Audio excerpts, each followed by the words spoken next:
Yeah, Adrienne DeSutter has been with us every weekend all month long, Mike, talking about mental health on the farm. And I asked her about balancing those farm matters that have to be attended to with the matters of family. We've been a part of some master farmer classes and kind of learning how to be, you know, better farmers through mentorship.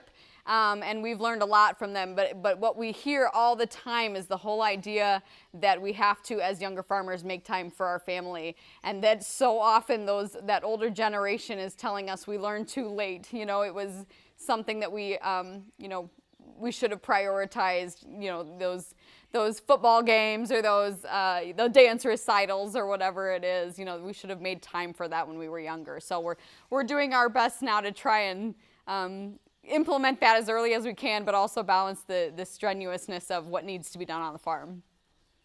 Yeah, you know, it's an interesting point, and it's easy for an older guy like myself to preach about this. But, you know, at farm meetings where you're trying to improve your productivity and trying to improve your business, it's stressed that you have 40 seasons. That's all. That's all you get. With kids, it's even fewer. Oh, my gosh. Yeah, no kidding. It's something that you learn. You have to figure out what you're going to prioritize. And I know I always hear that slogan, faith, family, farming, in that order. People always want to say that. But I think it's another thing to really prove that and really show how you're prioritizing your faith in your farming, in your family over your farming or in addition to your farming. So it's a difficult balance. And I think too that, you know, legacy of your kids is going to outlast the legacy of your farming operation. So you have to put that in perspective. You know, our farms are important, but our families are ultimately the most important aspect of our farming life. I saw a great tweet the other night. A guy said, I could be out in the field. I need to be out in the field planting, but he was at the ball diamond. It reminded me, of course, of when I was a kid, and my dad would be sitting over in the bleachers, and I knew the storm clouds were on the horizon. These are important things, as you point out, that will be remembered many, many years down the road. Drew, just communicating back and forth with somebody, maybe another friend outside of your spouse, is important, isn't it? Somebody you can rely on and kind of bounce ideas off of. That's helpful too, is it not? If you can identify that friend and keep that friendship. Yeah, and you know, we have a lot of tools like our cell phones today to keep us in contact with a lot of different people.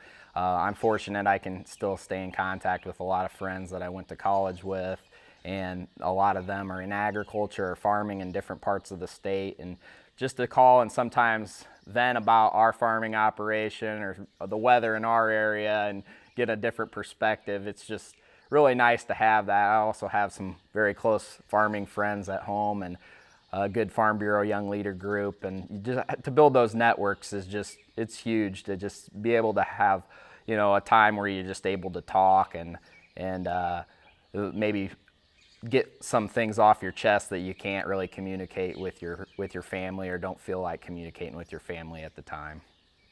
So what you're saying is that through the networking that a person gets through farm organizations, you're not just learning, you're not just deriving information, you're not just borrowing ideas from someone else. This is a support network that gets formed. And as I've seen with older farmers, they go back and tap this well many times over the years. There are friendships, sometimes many states away, that growers rely on because of a farm organization or maybe a peer group that was set up.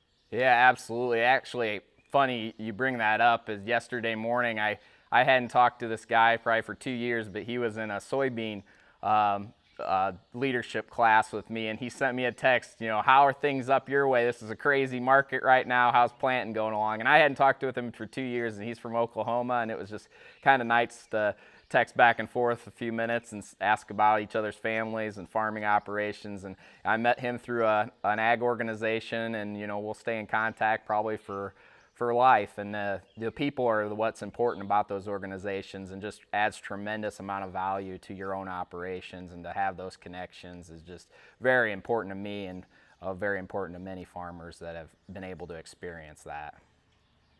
Adrienne, as we wrap up this series that you've helped us with this month, what's some advice you would share? You know, I think something we haven't talked about is just how important it is that we're having this conversation. And Max, I have to thank you for prioritizing mental health in agriculture and broadcasting it, because As we've said throughout the last few weeks, that stress is part of farming, and it's always going to be part of farming. So we always need to make sure that we are encouraging our farmers to continue talking, to continue having the conversation. We want to make sure that people understand that it's okay to talk about tough stuff, that there are resources available if you need them. And we really continue to build the agricultural community of reaching out for each other and being vigilant for signs of crisis, so that we can keep our farm families together. We sure do thank Adrienne DeSutter for taking a little bit of her family time and making it our time here on This Week in Agribusiness. We'll revisit the subject, I'm sure, Mike.